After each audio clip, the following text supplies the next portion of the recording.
जय श्रीमन्नारायण। बोले कार्तिकेय ठाकुर की जय। और आप सभी भक्तों की भी जय जो आप कार्तिक मास की कथा को सुन रहे हैं।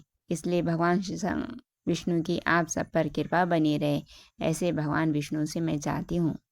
आप कथा सुनने के लिए आप सब लोग एकाग्रचित होकर, सावधान होकर कथा सुनने के लिए तैयार हो जाएं। तब राजा पृथु ने नारद जी से पूछा, हे नारद जी, आपने ये मुझे तुलसी का महात्म्य सुनाया और भी कथाएं सुनाई। आप कार्तिक मास में क्या और भी कथाएं हैं जो सुनने के लायक हैं? और भगवान विष्णु के अलावा हम इस महीने किस किस की पूजा कर सकते हैं, यह भी बताइए। तब नारद जी ने कहा, पूर्व समय में एक धर्मात्मा धर्मदत्त नामक एक ब्राह्मण रहता था। वह भगवान विष्णु का परम भक्त था और भगवान विष्णु की मंदिर में पूजा अर्चना किया करते थे।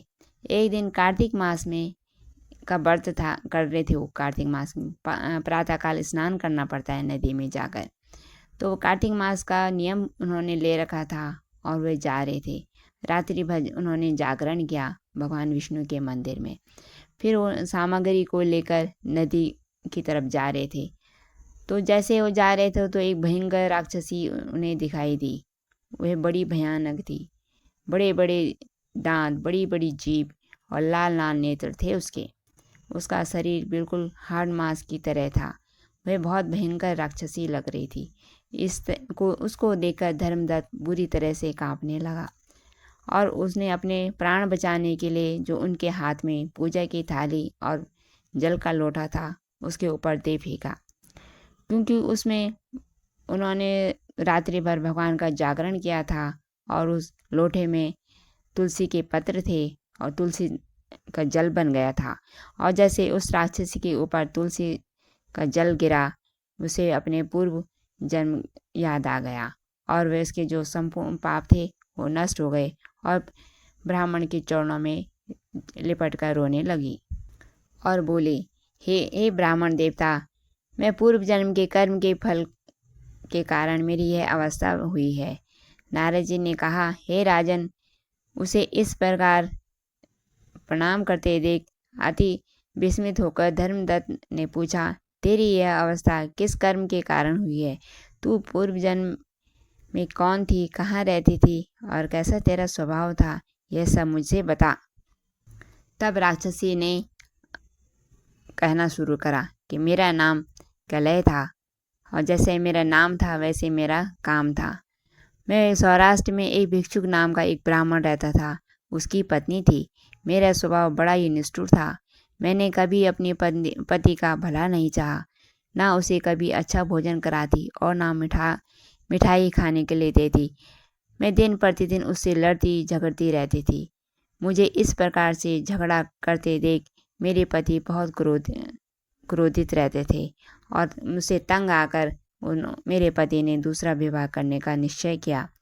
यह सुनकर मेरा पति दूसरा विवाह कर रहा है, मैंने उसके विवाह से पहले ही विष खाकर अपनी आत्महत्या कर ली और मेरी मृत्यु के बाद यमदूत आए और मुझे घसीटते हुए गदा का प्रहार करते हुए यमलोक में ले गए। यमराज ने मुझे देखकर चित्रगुप्त से पूछा, हे चित्रगुप्त, इसने क्या कर्म किया है? क्या इसने अच्छे कर्म किए हैं? इसे क्या दंड देना चाहिए या इनाम देना चाहिए? मुझे देखकर बताओ, अपना रजिस्टर खोलो। तब चित्रगुप्त ने कहा, हे यमराज जी, इसने कोई अपने जीवन में अच्छा कर्म नहीं किया। इसने अपने पति को सदा खराब भोजन दिया और अच्छा भोजन स्वयं खाती थी, इसलिए ये बिष्टा खाने वाली होगी।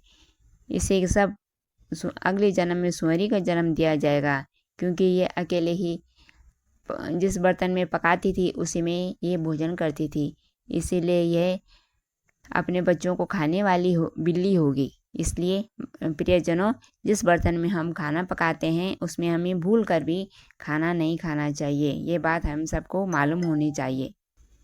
यह अपने पति पर क्रोध करती थी, इसीलिए यह राक्षसी होगी और प्रेत योनि में जाएगी। अब आप इसको अपने दूतों द्वारा भिन्न भिन्न प्रकार के स्थानों में भेजिए और वहाँ इसे कठोर दंड दिए। तब वह राक्षसी बोली, हे ब्राह्मण, मैं 500 वर्ष से प्रेत योनि में हूँ और कष्ट भोग रही हूँ। भूख और प्यास के कारण मैं हमेशा दुखी रहती हूँ। मैंने कई दिनों से भोजन नहीं खाया है, ना मैंने जल पिया है। ऐसी कृपा हुई है कि पता नहीं मेरा ऐसे क्या कर्म रहा होगा कि मुझे आपके दर्शन हुए। आपके लोटे में जो तुलसी पत्र पड़ा हुआ था, उसके जल के कारण मेरा इस प्रेत योनि से छूट गई हूँ और मेरे सब पाप नष्ट हो गए हैं। हे प्रभु, अब आप मुझे ये बताइए कि आगे होने वाली 3 योनियों और इस प्रेत शरीर से मुझे किस प्रकार से मुक्ति मिलेगी। धर्मदत्त ने उस कलह की बात सुनकर उसके पिछले कर्मों और वर्तमान अवस्था को देखकर वह बड़ा दुखी हुआ। उसके दुख को देखकर उनका चित्त पिघल गया और कुछ सोचने लगे। तब ब्राह्मण ने बोला, तीर्थ, व्रत, दान आदि करने से समस्त पाप नष्ट हो जाते हैं, मगर तुम प्रेत योनि में रहने के कारण तुम्हें अधिकार नहीं है। तुम्हारे दुख को देखकर मैं अत्यंत दुखी हूँ और तुम्हारा दुख दूर के बिना मुझे संतोष भी नहीं होगा। तुम्हारे पाप बड़े भारी हैं, क्योंकि यह अवस्था इन 3 योनियों बहुत बड़े पाप करने वालों को ही प्राप्त होती है और प्रेत योनि तो थोड़े पुण्य से ही नष्ट हो सकती है।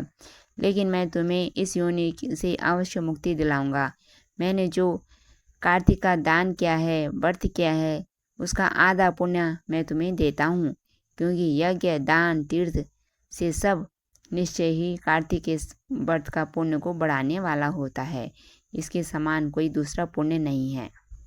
तब देवर्षि नारद जी बोल रहे कि हे राजन, इतना कहकर धर्मदत्त को ने मंत्र पढ़ना शुरू करा।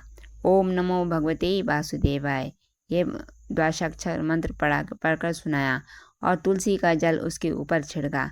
फिर क्या था, वह उसी क्षण प्रेत योनि से छूटकर एक दिव्य स्त्री के रूप में प्रकट हो गई, मानो लक्ष्मी ही सामने खड़ी हो, और गदगद वाणी से ब्राह्मण के पास आकर बोली। वह बोली, हे ब्राह्मण, आपके आशीर्वाद से मैं इस घोर नरक से छूट गई हूँ। मुझे पाप सागर में डूबी हुई के लिए आप नौका के समान हैं। नारद जी ने कहा, हे राजन, अभी कल इसी प्रकार कह ही रही थी कि इतनी देर में भगवान विष्णु के वहाँ पर दूत आ गए और एक सुंदर सा विमान लेकर आ गए। भगवान विष्णु के दूत को देखकर धर्मदत्त ने उन्हें प्रणाम किया और उन दूतों ने, जो भगवान विष्णु के दूत थे, उन्होंने अपना हाथ बढ़ाकर जो राक्षसी थी, अब जो लक्ष्मी बन गई थी, लक्ष्मी के समान बन गई थी, उसको हाथ देकर ऊपर अपने विमान पर बैठा दिया और ब्राह्मण को अभिनंदन करके कहा, हे द्विज श्रेष्ठ, आप धन्य हैं जो सदा भगवान विष्णु के व्रत, कथा और सेवा में लगे रहते हैं। आपने जो ये कार्तिक का व्रत किया है, इसके कारण यह जो इस स्त्री है, यह अब हमारे लोक की अधिकारिणी हो गई है। इसके अनेक जन्मों के पाप जलकर नष्ट हो गए हैं। आपने जो कार्तिक का इसे पुण्य दिया है, इसके कारण अब ये वैकुंठ की अधिकारिणी हो गई है। और बोले, हे दया सागर, हे ब्राह्मण, वह मनुष्य बहुत धन्य हैं जो मनुष्य जीवन पाकर कार्तिक का व्रत करते हैं। भगवान विष्णु के इस कार्तिक मास के व्रत करने से भगवान विष्णु क्या नहीं देते थे, उनको तो सब कुछ देने का अधिकार प्राप्त है। भगवान विष्णु का स्मरण मात्र करने से गजेंद्र ने मोक्ष को प्राप्त किया था। ध्रुव और प्रहलाद जैसे भक्त भगवान विष्णु के हुए हैं।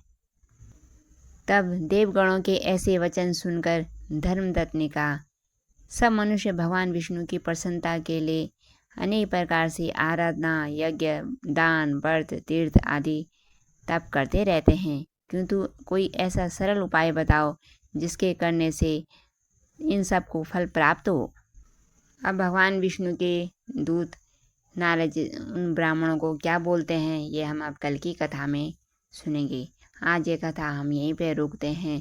तब तक के लिए आप खूब नाम जप करते रहिए और प्रेम से कहते रहिए, श्रीमन नारायण नारायण नारायण, भजमन नारायण नारायण नारायण श्रीमन्नारायण नारायण नारायण भजमन नारायण नारायण नारायण श्रीमन्नारायण नारायण नारायण। प्रेम से बोलिए नारायण नारायण। ये कथा अगर आपको अच्छी लगी है तो इसे आगे भी शेयर करें ताकि इस कार्तिक मास की कथा का लाभ अन्य लोगों को भी प्राप्त हो। अगर चैनल में नए हो तो सब्सक्राइब ज़रूर कर दीजिएगा और अन्य लोगों को भी इस कथा से जोड़िए ताकि कहते हैं ना, तीर्थ करने से ज़्यादा तीर्थ कराने का पुण्य मिलता है। इसीलिए आप भी पुण्य के भागीदार बने। मिलते हैं कल की कथा में, तब तक के लिए आपका बहुत बहुत धन्यवाद।